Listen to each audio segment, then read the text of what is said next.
नमस्कार दोस्तों, आप सबका एक और नए वीडियो में स्वागत है। और साथियों, आज की ये वीडियो है अपनी एक और नई क्लास है जिसमें टर्मिनोलॉजी के बारे में बात करेंगे, शब्दावली।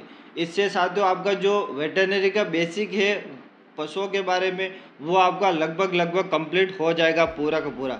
जितने भी वेटरनरी स्टूडेंट है, चाहे वो किसी भी तरह के एग्ज़ाम की तैयारी कर रहे हो, चाहे वो HDP फर्स्ट ईयर हो या फिर सेकंड ईयर हो, LHA का एग्ज़ाम हो, VLDA हो, SSB, BSF, आर्मी, यानी कि वेटरनरी के नाम से अगर जो भी पशुपालन विभाग का जो भी एग्ज़ाम होता है उससे रिलेटेड अगर कोई भी तैयारी कर रहा है तो वो इस वीडियो को पूरा ज़रूर देखे और ज़्यादा से ज़्यादा इसको शेयर करना।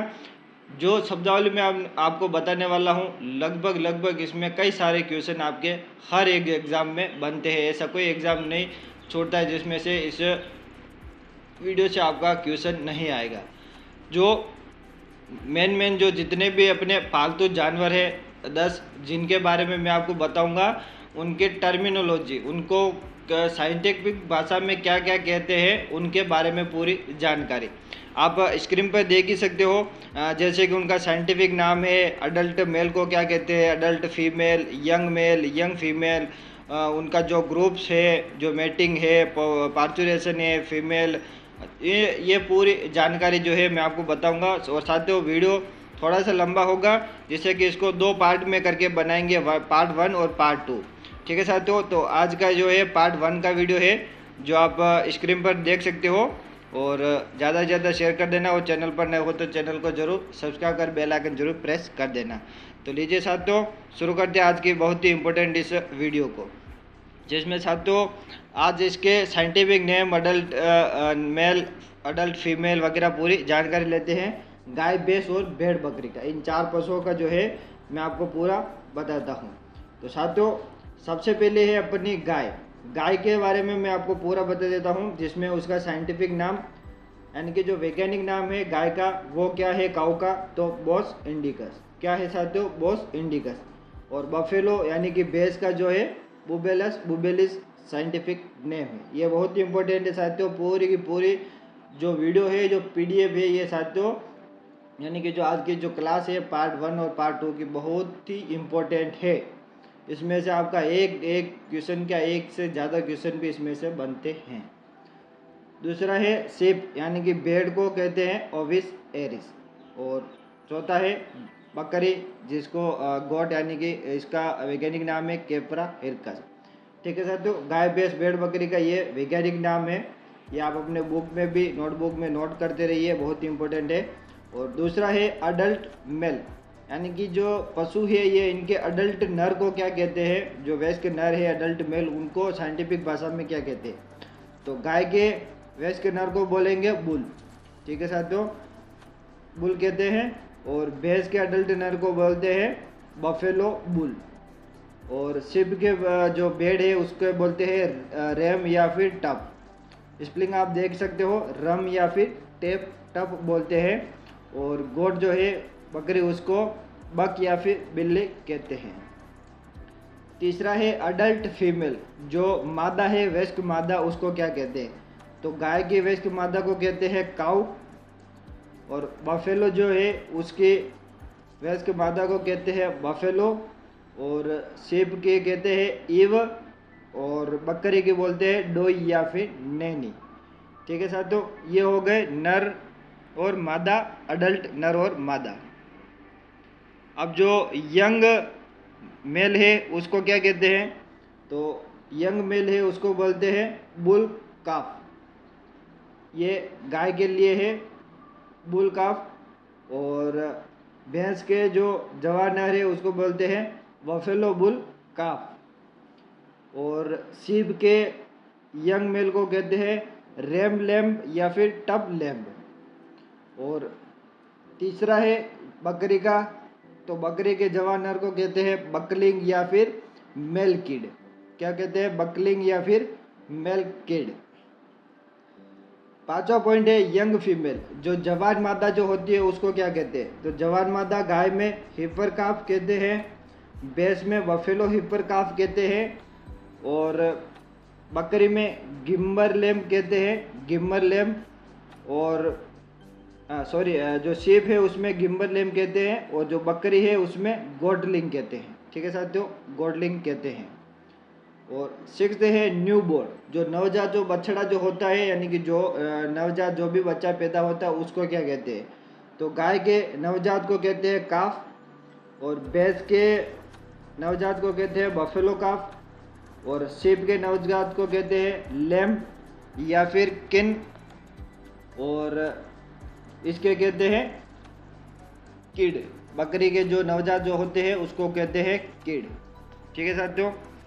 और नेक्स्ट है अब इसका ग्रुप, जो एनिमल्स के जो ग्रुप होते हैं उनको क्या कहते हैं? तो ग्रुप ऑफ एनिमल्स यानी कि पशु का जो समूह है उसको, तो गाय के समूह को कहते हैं हर्ड या फिर ड्रोव। क्या कहते हैं? हर्ड या फिर ड्रोव। और भैंस के भी वही कहते हैं हर्ड या फिर ड्रोव। और जो शीप है, शीप के जो समूह को कहते हैं वो कहते हैं फ्लॉक या फिर हर्टल। क्या कहते हैं? फ्लॉक या फिर हर्टल। और जो बकरी का जो ग्रुप होता है उसको कहते हैं ट्रिप या फिर फ्लॉक।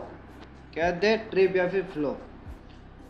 8वां पॉइंट है एक्ट ऑफ मेटिंग, यानी कि जो समागम की जो प्रक्रिया होती है उसको क्या कहते हैं?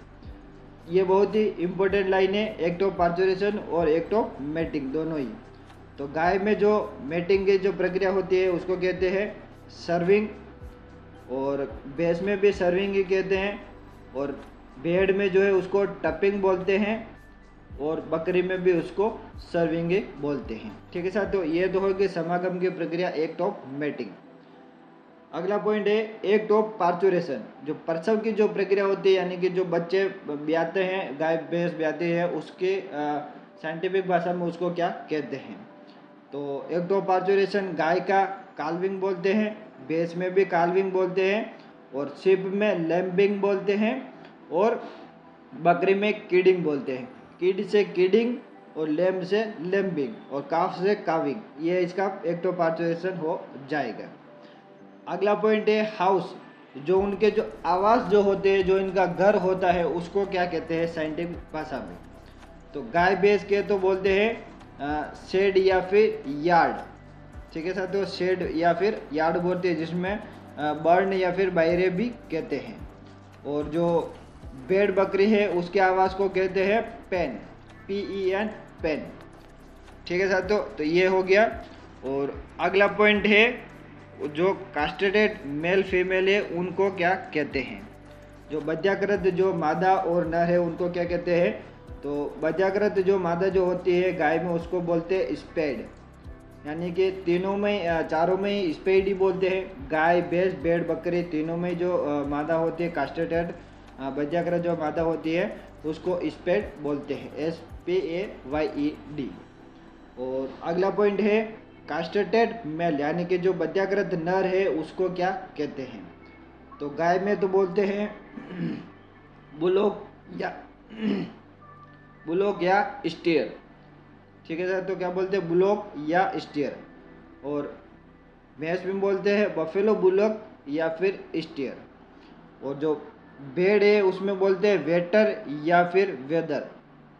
जो बध्याकृत नर है उसको वेटर या फिर वेदर बोलते हैं। और जो बकरी है उसमें बोलते हैं कास्ट्रेटेड, इसका नाम ही वही है डायरेक्ट कास्ट्रेटेड। जो मेल है इस प्रकार से बोलते हैं कास्ट्रेटेड मेल। अगला पॉइंट है साउंड, यानी कि जो उनकी आवाज़ जो होती है, जो आवाज़ जो करते हैं उसको साइंटिफिक भाषा में क्या कहते हैं? तो आवाज़ में मेन पॉइंट तो है बेलोविंग। ठीक है सर, तो क्या बोलते हैं? बेलोविंग, जिसमें मोइंग भी कहते हैं गाय में, और भैंस में भी बेलोविंग बोलते हैं, और शीप में बोलते हैं ब्लीटिंग, और बकरी में भी बोलते हैं ब्लीटिंग। अगर वो आवाज़ कर रही है तो उसको हम बोलेंगे ब्लीटिंग। ठीक है सर, तो ये हो गया। और अब मेन है वापस आपका क्रोमोसोम्स, जो गुणसूत्र जो होते हैं वो कितने होते हैं? तो गाय में तो होते हैं 60 गुणसूत्र, और भैंस में साथ तो डबल होते हैं, जिसमें वाटर रिवर बफेलो और स्वाम बफेलो भी बोलते हैं। तो रिवर बफेलो में तो होते हैं 50, और स्वाम बफेलो में होते हैं 48। ठीक है साथियों। और शीप में होते हैं 54 गुणसूत्र, और बकरी में होते हैं 60 गुणसूत्र। ठीक है साथियों। और नेक्स्ट पॉइंट है गेस्टेशन पीरियड। क्या है गेस्टेशन पीरियड, यानी कि जो गर्भकाल का जो समय है उसका वो कितना होता है। तो गर्भकाल का समय है गाय में 9 महीने 9 दिन। कितना है? 9 महीने 9 दिन। और भैंस का है 10 महीने 10 दिन। और भेड़ का है 5 महीने 5 दिन, जो प्लस माइनस रहता है, 5 दिन माइनस रहता है इसका। और बकरी का है 5 महीने प्लस 5 दिन। ठीक है साथियों, ये तो है इनका गेस्टेशन पीरियड गाय भैंस भेड़ बकरी का। और फैमिली, जो इनका जो परिवार होता है उसको क्या कहते हैं? तो गाय के परिवार को तो बोलते हैं बोविडी, और भैंस के भी बोविडी, भेड़ के भी बोविडी, और बकरी के बोविडी। इन चारों के ही परिवार को बोविडी बोलते हैं।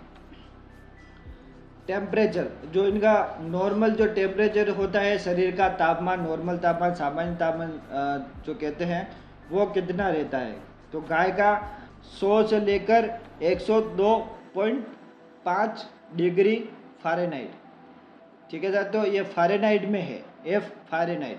और नॉर्मल जो रहता है 101.5 डिग्री रहता है नॉर्मल, जो मीडियम रहता है। और भैंस में वो का वही रहता है, लेकिन नॉर्मल टेम्परेचर 100 डिग्री रहता है सामान्य। और भेड़ का जो है 102 से 104.5 रहता है, और नॉर्मल रहता है 101.5। और लगभग सबका 101 तक रहता है। ठीक है साथियों, नॉर्मल। और बकरी का है 101 से 104.5 डिग्री फ़ारेनहाइट। तो ये तो हो गया नॉर्मल टेम्परेचर, जिससे कि उसके स्थिति का पता लगा जा सके कि वो उसका टेम्परेचर नॉर्मल है या फिर हाई है। तो इस प्रकार से ट्रीटमेंट भी दिया जाता है। अगला है पल्स रेट, यानी कि नाड़ी दर। जो नाड़ी दर होती है वो कितनी रहती है? तो गाय भैंस में तो साथियों 42 से 60 के बीच में इसके नाड़ी दर रहती है, पल्स रेट। और भेड़ में जो रहती है 60 से 70। और बकरी में जो रहती है 58 से 72। ठीक है साथियों, तो ये है पल्स रेट। और अगला है रेस्पिरेशन रेट, जो उसके श्वास दर है। ठीक है साथियों, क्या है? श्वास दर। तो श्वास दर गाय में रहती है 10 से 30 बार पर मिनट के हिसाब से है साथियों ये। और भैंस में है 10 से 24। और भेड़ में है 15 से 25। और बकरी में है 25 से 35। ये हो गया रेस्पिरेशन रेट। बहुत ही इम्पोर्टेंट पॉइंट है साथियों। और अगला है मीट, जो उसका जो मांस जो होता है उसको क्या कहते हैं? ठीक है साथियों, मांस जो होता है उसको क्या कहते हैं? तो गाय के मांस को कहते हैं बीफ, और बछड़े के मांस को बोलते हैं वेल। ठीक है साथियों, स्पेलिंग आप देख सकते हो स्क्रीन पर। और जो भैंस के जो मांस है उसको केरा बीफ या फिर बफन बोलते हैं। और भेड़ के मांस को मटन, और बकरी के मांस को चवन बोलते हैं। अगला पॉइंट है कि ग्रोविंग फीमेल, यानी कि ग्रोथ करती हुई फीमेल को क्या कहते हैं? तो ग्रोथ करती हुई फीमेल में गाय में तो बोलते हैं हेस्टर, और बफेलो में बोलते हैं बफेलो हिपर्स, और भेड़ में बोलते हैं होगेस्ट, और बकरी में बोलते हैं डोइलिंग। ठीक है साथियों, डोइलिंग।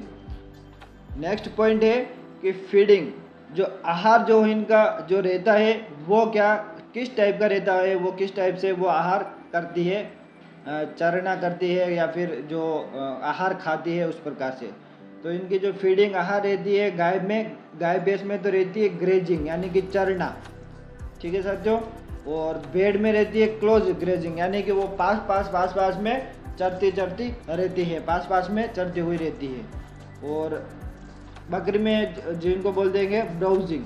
ठीक है सर, तो क्या बोलते हैं ब्राउजिंग, यानी कि इधर उधर वो पेड़ जो छोटे मोटे झाड़ वगैरह होते हैं उनके पत्तियाँ खाती रहती है। अब है इसकी स्पीसीज काल्स, यानी कि जाति।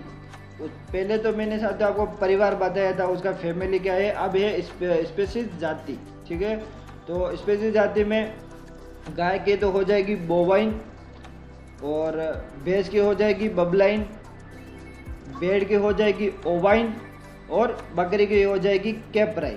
ठीक है साथियों, कैप्राइन। अब है बोन्स, यानी कि जो अस्थियाँ, उनकी जो हड्डियाँ जो होती है वो कितनी होती है। तो हड्डियों में गाय भैंस में तो 208 होती है और भेड़ बकरी में 215 होती है। ठीक है साथियों, 215 होती है। अगला पॉइंट है रिब्स। अब अस्थियों में जो वापिस पसलियों की जो संख्या होती है, जो पसलियाँ जो होती है साथियों पेट के ऊपर, वो उनकी संख्या कितनी होती है। तो गाय भैंस में तो गाय भैंस भेड़ बकरी में साथियों सब में ही जो है 13 पेयर्स होते हैं, यानी कि 26 पसलियाँ, 13 जोड़ी पसलियाँ होती हैं। ठीक है साथियों, ये हड्डियों से रिलेटेड है, बहुत ही इम्पोर्टेंट है। और अगला पॉइंट है अपना टीथ, जो दांत जो है, दांतों की संख्या कितनी होती है। तो गाय भैंस भेड़ बकरी में सब में साथियों 32 दांत होते हैं। कितने होते हैं? 32। ठीक है साथियों, 32 होते हैं। और लास्ट और आखिरी पॉइंट है अपना बहुत ही इम्पोर्टेंट, जो स्ट्रेस साइकिल है, जो मध्य चक्र, यानी कि हीट टाइम, जो स्ट्रेस साइकिल कितने दिन का रहता है और हीट टाइम उसका कितना रहता है, यानी कि जब वो पाले होती है या फिर मध्य में रहती है कितने समय तक रहती है। तो 21 दिन जो गाय भैंस जो है उसमें 21 दिन का तो स्ट्रेस साइकिल रहता है मध्य चक्र, और हीट टाइम जो रहता है वो गाय में 12 से 24 घंटे का होता है। और उसमें आता है पॉलीस्ट्रेस। किस टाइप का स्ट्रेस आता है तो उसको बोलते हैं पॉलीस्ट्रेस। और भैंस में जो है तो 21 दिन का मध्य चक्र रहता है और 18 से 24 घंटे तक वो हीट में रहती है, और उसको बोलते हैं seasonal poly short day breeder. ठीक है सर, तो जो इनका हीट आता है उसको ये बोलते हैं seasonal poly short day breeders. और भेड़ में 17 दिन का मध्य चक्र रहता है और 24 से 48 घंटे तक रहता है, और उसको भी सीजनल पॉलिस्टर कहते हैं, जो शॉर्ट डे ब्रीडर्स में आती हैं। और बकरी में 19 से 20 दिन का मध्य चक्र रहता है, 24 से 36 घंटे तक वो मध्य में रहती है, और उसको भी ये भी सीजनल पॉलिस्ट्रेस हैं, और ये भी शॉर्ट ब्रीडर्स में आते हैं। ठीक है साथियों, तो ये मैंने टोटल 24 पॉइंट बताए हैं गाय भैंस भेड़ बकरी से लेकर, जो बहुत ही इम्पोर्टेंट है। आपने वीडियो देखी है, इससे भी आपको पता चल गया होगा कि बहुत ही इम्पोर्टेंट है। और इसके बाद साथियों जो है हम वापस घोड़ा, सुअर, ऊँट, कुत्ता और बिल्ली और मुर्गी के बारे में भी मैं आपको जो है नेक्स्ट वीडियो में बताऊंगा। आज के वीडियो में पार्ट 1 करके ये मैंने गाय भैंस भेड़ बकरी के 27 पॉइंट ऐसे बताए हैं जो बहुत ही इम्पोर्टेंट है, जिसको हम गोल्डन टेबल, डायमंड टेबल इसको हम बोल सकते हैं। बहुत ही इम्पोर्टेंट वीडियो थी। ठीक है साथियों, आज के वीडियो में बस इतना ही। मिलते हैं नेक्स्ट वीडियो में, तब तक के लिए जय हिंद एंड वंदे मातरम।